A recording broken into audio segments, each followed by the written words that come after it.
ಎಲ್ರಿಗೂ ನಮಸ್ಕಾರ. ಕರಾವಳಿ ಸ್ವಾದಕ್ಕೆ ಸ್ವಾಗತ.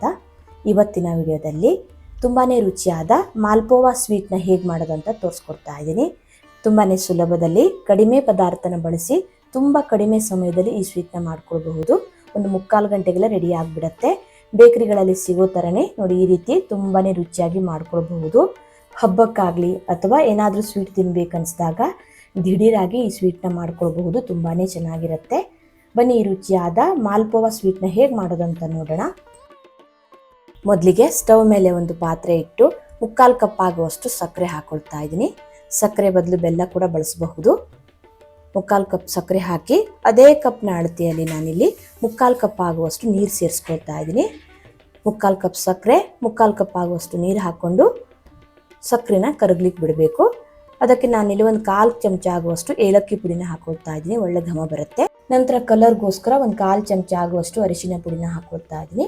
ಅರಿಶಿನ ಪುಡಿ ಬದಲು ಫುಡ್ ಕಲರ್ ಕೂಡ ಬಳಸಬಹುದು. ನಾನಿಲ್ಲಿ ಫುಡ್ ಕಲರ್ ಬಳಸ್ತಾ ಇಲ್ಲ, ಅರಿಶಿನ ಪುಡಿನ ಹಾಕ್ಕೊಂಡಿದ್ದೀನಿ. ಅರಿಶಿನ ಪುಡಿ ಸ್ಮೆಲ್ ಏನು ಬರಲ್ಲ. ನೀವು ಬೇಕಿದ್ರೆ ಫುಡ್ ಕಲರ್ನೇ ಹಾಕ್ಕೊಳ್ಬಹುದು. ಚೆನ್ನಾಗಿ ಒಂದ್ಸಲ ಈ ರೀತಿ ಮಿಕ್ಸ್ ಮಾಡಿಕೊಂಡು ಸಕ್ಕರೆನ ಕರಗ್ಲಿಕ್ಕೆ ಬಿಡಿ.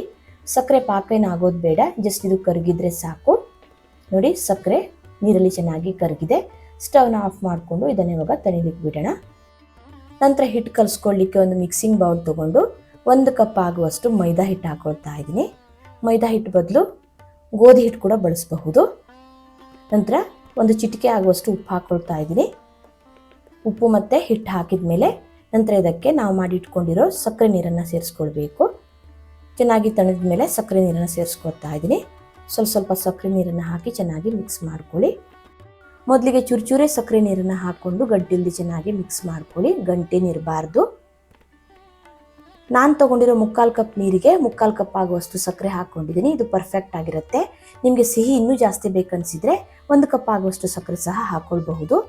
ನೀರು ಜಾಸ್ತಿ ಹಾಕ್ಕೊಳ್ಳಿಕ್ಕೆ ಹೋಗಬೇಡಿ. 1 ಕಪ್ ಮೈದಾ ಹಿಟ್ಟಿಗೆ 3/4 ಕಪ್ ಆಗುವಷ್ಟು ನೀರು ಪರ್ಫೆಕ್ಟ್ ಆಗಿರುತ್ತೆ. ಹಿಟ್ಟನ್ನು ತೆಳ್ಳಗೂ ಮಾಡ್ಕೊಳ್ಬಾರ್ದು, ತೀರಾ ಗಟ್ಟಿನೂ ಇರಬಾರ್ದು. ದೋಸೆ ಹಿಟ್ಟಿನ ಹದದಲ್ಲಿ ರೆಡಿ ಮಾಡ್ಕೊಳ್ಬೇಕು. ಹಿಟ್ಟು ತೆಳ್ಳಗಾದರೆ ಎಣ್ಣೆಯಲ್ಲಿ ಬಿಟ್ಟಿದ ತಕ್ಷಣ ಹಿಟ್ಟು ಹೊರಡ್ಕೊಳ್ಳುತ್ತೆ. ಹಿಟ್ಟು ಗಟ್ಟಿ ಆದರೂ ಕೂಡ ಚೆನ್ನಾಗಿರಲ್ಲ. ನೋಡಿ, ಈ ರೀತಿ ಈ ಹದದಲ್ಲಿ ಅಂದರೆ ದೋಸೆ ಹಿಟ್ಟಿನ ಹದದಲ್ಲಿ ಹಿಟ್ಟನ್ನು ರೆಡಿ ಮಾಡಿಕೊಂಡು ಇದನ್ನು ಸ್ವಲ್ಪ ಹೊತ್ತು ಹಾಗೆ ಬಿಡ್ತಾ ಇದ್ದೀನಿ. ಜಾಸ್ತಿ ಹೊತ್ತು ಇಡೋದು ಬೇಡ. ಒಂದು ಅರ್ಧ ಗಂಟೆ ಇದನ್ನು ಹಾಗೆ ಬಿಟ್ಟುಬಿಡಿ. ಪ್ಲೇಟ್ನ ಮುಚ್ಚಿ ಒಂದು ಅರ್ಧ ಗಂಟೆ ಹಿಟ್ಟನ್ನು ಸ್ವಲ್ಪ ನೆನೆಲಿಕ್ಕೆ ಬಿಡೋಣ. ಅರ್ಧ ಗಂಟೆ ಆದಮೇಲೆ ಮುಚ್ಚಳನ ಓಪನ್ ಮಾಡಿ ಚೆನ್ನಾಗಿ ಒಂದ್ಸಲ ಮಿಕ್ಸ್ ಮಾಡಿಕೊಂಡು ಹಿಟ್ಟನ್ನು ಎಣ್ಣೆಯಲ್ಲಿ ಬಿಟ್ಟು ಫ್ರೈ ಮಾಡ್ಕೊಂಡ್ರೆ ಆಯಿತು. ಎಣ್ಣೆ ಮೀಡಿಯಮ್ ಆಗಿ ಕಾದ್ಮೇಲೆ ಗ್ಯಾಸ್ನ ಲೋ ಟು ಮೀಡಿಯಮ್ ಫ್ಲೇಮಲ್ಲಿ ಇಟ್ಕೊಂಡು ಹಿಟ್ಟನ್ನು ಹಾಕ್ಕೊಳ್ತಾ ಇದ್ದೀನಿ. ಜಾಸ್ತಿ ಹಿಟ್ಟನ್ನು ಹಾಕ್ಕೊಳ್ಳಿಕ್ಕೆ ಹೋಗಬೇಡಿ. ನೋಡಿ, ಈ ರೀತಿ ಕಡಿಮೆ ಎಣ್ಣೆಯಲ್ಲಿ ಸ್ವಲ್ಪ ಹಿಟ್ಟು ಹಾಕ್ಕೊಳ್ಬೇಕು. ಹಾಗೆ ಎಣ್ಣೆ ಕೂಡ ಜಾಸ್ತಿ ಇರಬಾರ್ದು. ಈ ರೀತಿ ಸ್ವಲ್ಪ ಎಣ್ಣೆ ಹಾಕ್ಕೊಳ್ಳಿ. ಒಂದು 2 ನಿಮಿಷ ಇದನ್ನು ಬೇಯಲಿಕ್ಕೆ ಬಿಡಿ. ನೋಡಿ, ಹೀಗೆ ಸ್ವಲ್ಪ ಬೆಂದ ಮೇಲೆ ಮಗ್ಚಿ ಹಾಕಿ ಇನ್ನೊಂದು ಸೈಡ್ ಬೇಯಿಸ್ಕೊಳ್ಬೇಕು. ಈ ರೀತಿ ಸೈಡಲ್ಲೆಲ್ಲ ಸ್ವಲ್ಪ ಕೆಂಪಗಾಗೋ ತನಕ ಬೇಯಿಸ್ಕೊಳ್ಬೇಕು. ಯಾವುದೇ ಕಾರಣಕ್ಕೂ ಗ್ಯಾಸ್ನ ಹೈ ಫ್ಲೇಮಲ್ಲಿ ಇಡಕ್ಕೆ ಹೋಗಬೇಡಿ. ಹಾಕಿದ ತಕ್ಷಣ ಕಪ್ಪಗಾಗಿಬಿಡತ್ತೆ.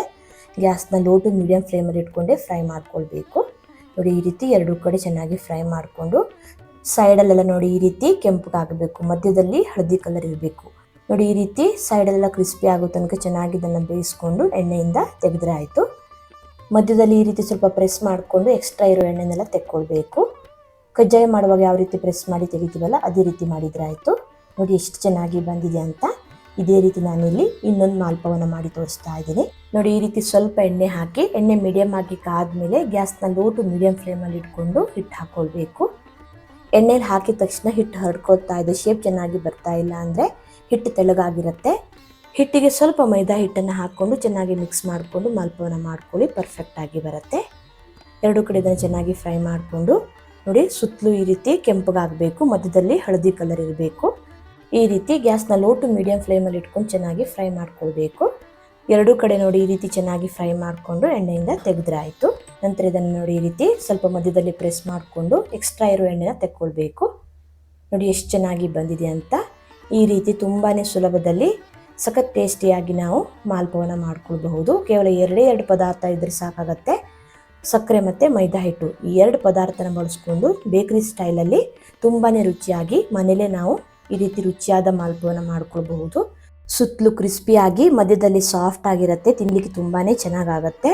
ವಿಡಿಯೋ ಇಷ್ಟ ಆದರೆ ಲೈಕ್, ಶೇರ್, ಕಮೆಂಟ್ ಮಾಡೋದನ್ನು ಮರಿಬೇಡಿ. ಮತ್ತೆ ಸಿಗ್ತೀನಿ ಹೊಸ ವಿಡಿಯೋ ಒಂದಿಗೆ. ಧನ್ಯವಾದಗಳು.